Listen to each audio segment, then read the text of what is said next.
Hey everyone, welcome to this explainer for Forge College. Today we're diving into the overarching schematic blueprint of ERC-4337. Now, in your last lesson, the capstone assembly on finalizing the ERC-4337 technical brief, you guys did an absolutely amazing job figuring out how isolated pieces like smart wallet validation actually tick. But today we're pulling the camera way back. We're going to look at the entire machinery.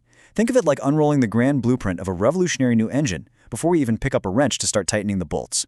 So we've got all these incredible building blocks from your capstone, right? But here is the massive, literally billion-dollar question. How on earth do we connect them into a system-level flow without completely changing Ethereum's underlying consensus rules? Like, how do we get all the sweet benefits of account abstraction, paying gas in tokens, recovering lost keys through your friends, without forcing the entire network through a massive, super disruptive hard fork? Well, that exact riddle, that's what ERC-4337 solves. All right, here is our blueprint for today. First, welcome to ERC-4337. Second, separating core concerns. Third, the mailroom mental model. Fourth, the user operation lifecycle. And finally, practical trade-offs. Section 1. Welcome to ERC-4337, the connective tissue. Okay, so ERC-4337 is basically the connective tissue making account abstraction a reality today, entirely without touching Ethereum's base layer. It just sits right on top, organizing off-chain actors to do all the heavy lifting. The very first critical component of this machine is the user operation. Now, I want you to completely forget about traditional transactions for a second. Instead, smart wallets construct these standardized intent messages.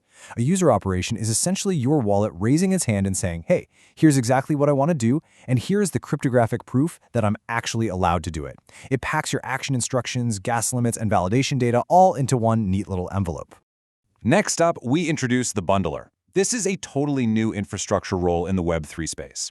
The bundler is an off-chain actor that basically just hangs out, constantly listening for all these user operations floating around in a mempool. It scoops a bunch of them up, bundles them together, and then submits them to the blockchain as one single massive transaction.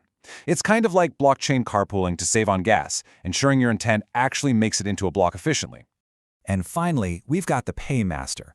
Honestly, this is the magic ingredient for mass adoption. A paymaster is an optional off-chain actor that can just step in and say, hey, don't worry, I'll pay the gas fee for this user. Or maybe, I'll let this user pay their gas fee in USDC. It's basically the Web3 equivalent of that rich uncle who always picks up the tab at dinner. It completely decouples the person making the transaction from the person actually paying the transaction fee. Pretty cool, right? Moving on to Section 2, separating core concerns, off-chain versus on-chain architecture.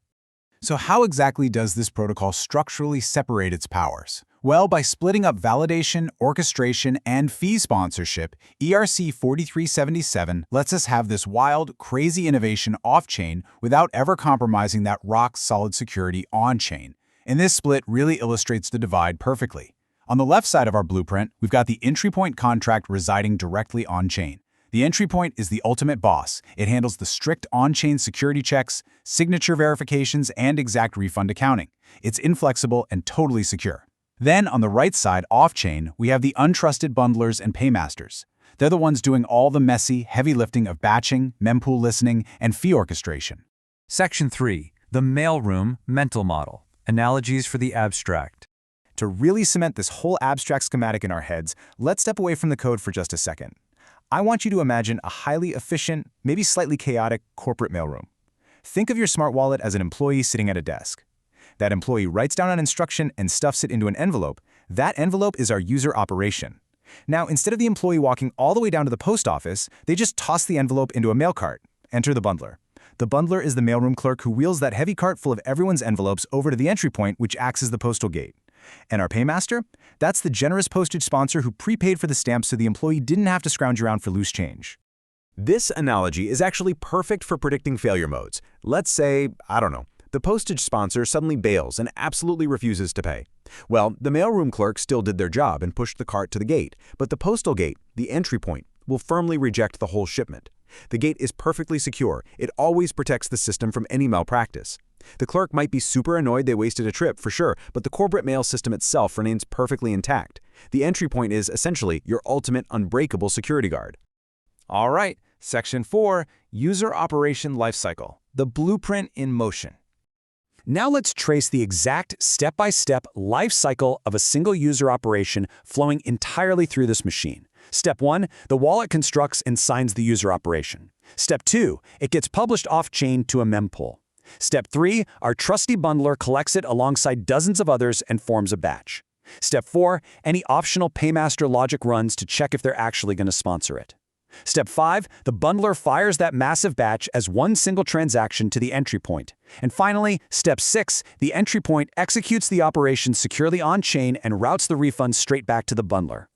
Notice how this rigid, data-driven matrix summarizes exactly who does what and where. Look really closely at how much of that responsibility column happens completely off-chain.